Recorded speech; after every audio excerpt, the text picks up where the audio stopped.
I know I'm going to start off sounding like a little bit of a broken record, but the fact of the matter is that we're incredibly blessed here in Park City, Utah with beautiful art, especially during the summertime when there's all kinds of festivals going on, both right here in Park City and in some of our sister communities, whether it be on the other side of the Wasatch down in Salt Lake, on up into Ogden and Layton, all over the dang place. In any case, one of the great things about seeing all of the art through the summertime is meeting folks that are local, homegrown, fantastically talented artists that are in our very midst.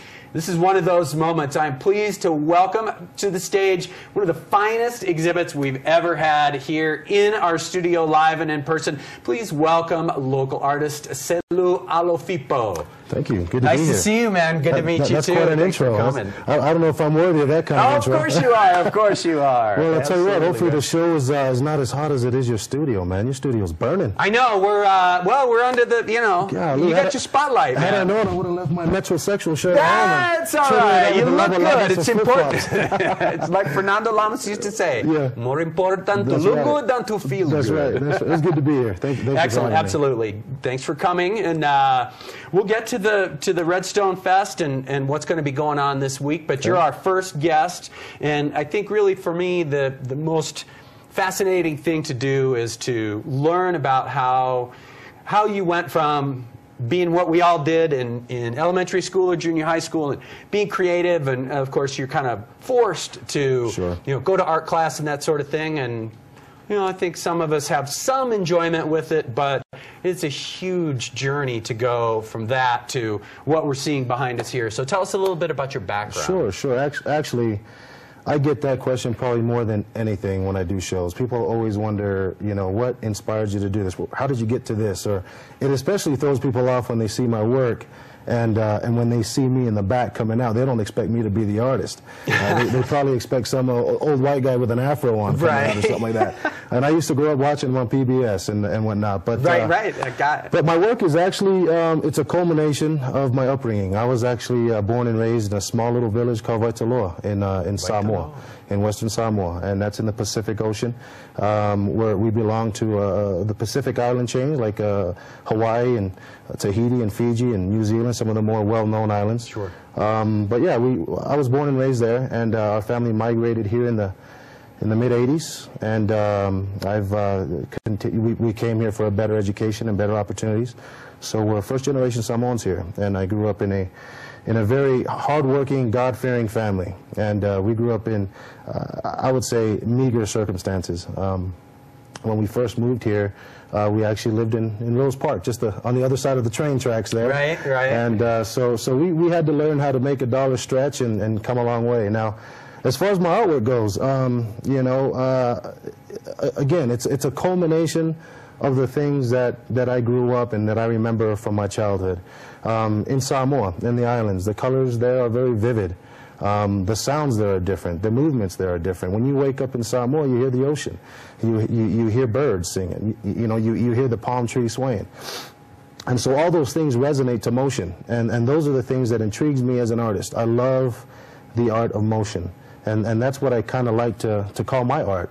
It's my endeavor as an artist to sort of bring into a visual platform what it would look like if you were to see something like a volcano move right before your very eyes, or something even as inornate as your chair. If you were to pull your chair underneath a microscope and look at it, you would see atoms scurry, and they'd be running, they'd be moving. And those are the types of things that I like to convey or portray in my art. And it would actually throw a lot of people off. I'm a self-taught artist. I didn't study art. Now I took a few courses in fine art when I was at Louisiana Tech University. I was there on a football scholarship. I did not go there to study art. I just learned that Samoans actually are pretty good at football. So that actually carried me. That was the vehicle that actually got me through school, was football. And while I was there, I studied a little bit of fine art, but I'm of the belief system that true art is not taught. True art is something that it's something that is a relationship between yourself and your environment and the things around you, and your ability to see and your ability to visualize and put things on a canvas that would be intriguing to people. I think that's that's the fun part about being an artist, is you get to be in your own world. You get to just create a world of your own, and the icing on the cake is when people actually like it. You know, straight up, when people like it, it's reinforcing. I love being out in art shows, and you know, my work actually draws in a wide array of demographic. I mean, from the young, as young as 4 years old, they're drawn right to my work because of the vivid colors. Little kids love bright colors. Even to the old. With most of the old people, they're mostly just kind of taken back by my artwork. What is this? You know, what are you doing here? What's going on? What are you mixing? You know, things that I get lots of questions. But I think in general, it's very satisfying to see and observe people appreciate the art, and I think that breaks into the arena that I'm trying to seek. And what I'm trying to seek is relevancy in the art world. You know, I'm an emerging artist. Haven't been around for very long, but I've been an artist for as long as I can remember. I've been producing art in many different, you know, genres and mediums. I told you before the show came on, we chatted a little bit, and I told you that I have a background in bone carving. Yes. And that's what kind of influences this work. And we can talk a little bit more about that as we go on, but that's, in a nutshell, that's what sort of inspired or spawned this work. My background in bone carving, people can go on my website. It's www.IslandKineArt.com. The art sort of literally defines itself in front of the viewer. A lot of people ask me about that. Well, what is that? And I always answer, it's what you see. It's what you make of it. And that's why, you know, modern artists like Van Gogh and Monet and, you know, and Kandinsky, those guys are some of my heroes when it comes to modern artists, those who don't live anymore. And that's what their sort of endeavor was, is to sort of think outside the box and stop painting, you know, pictures of, you know, ski slopes and representation of paintings, naturalists and realist art. You know, and I don't want to offend other artists, but just just me personally, that doesn't do it for me. You know, I've done that. I've done portraits and sketch art and things like that, and it just doesn't make me move. You know, the things that really makes me feel good about what I'm doing is expressionist art. Expressionist art invokes emotions, it invokes feelings. Our objective as expressionist artists is not proportion. It's not how does it look when you're done, it's more so how does it feel when you're finished. And that's really how you know when we're done, is when it feels right. Absolutely. So, let's take a quick break. We'll come back. We'll talk a little bit more about your art, and we'll talk about the Redstone Festival. Great. We'll be right back with more Selu Alofipo here on Mountain View. Stay tuned. Welcome back. We're talking with SLC artist Selu Alofipo from Samoa, via the valley.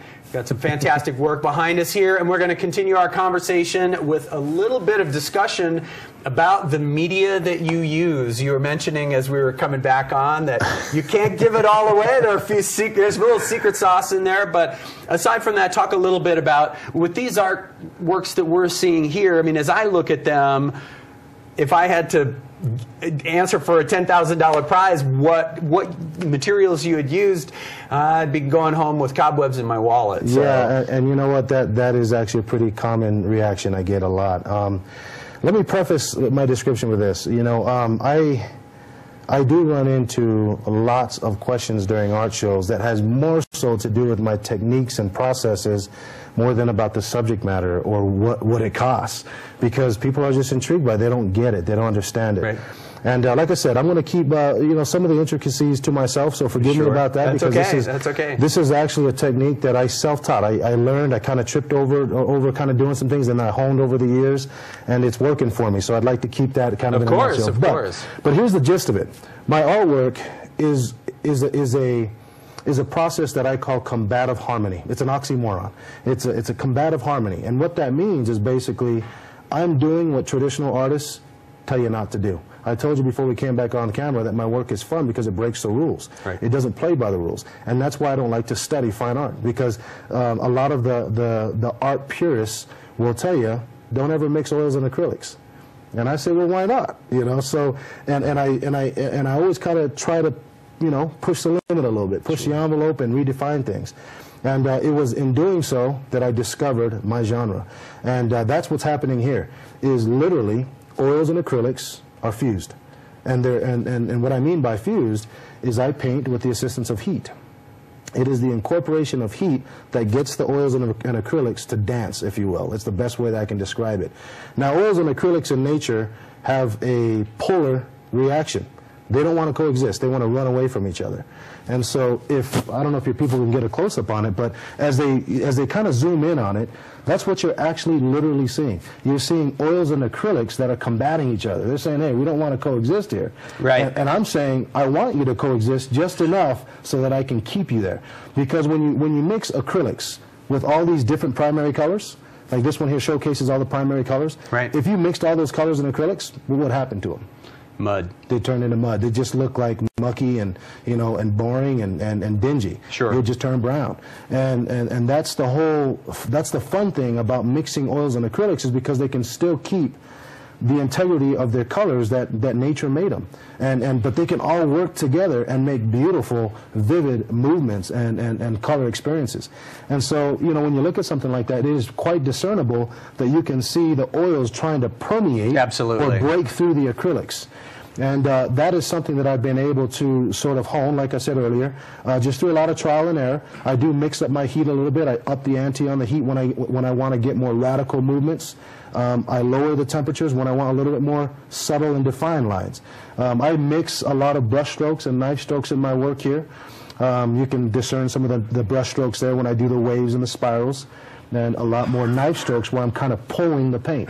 And that's where there's no secret about that. I mean, that's not secretive at all. A lot of artists Sure. use a palette knife, right, and they'll basically pull or drag the paints to get to where they want.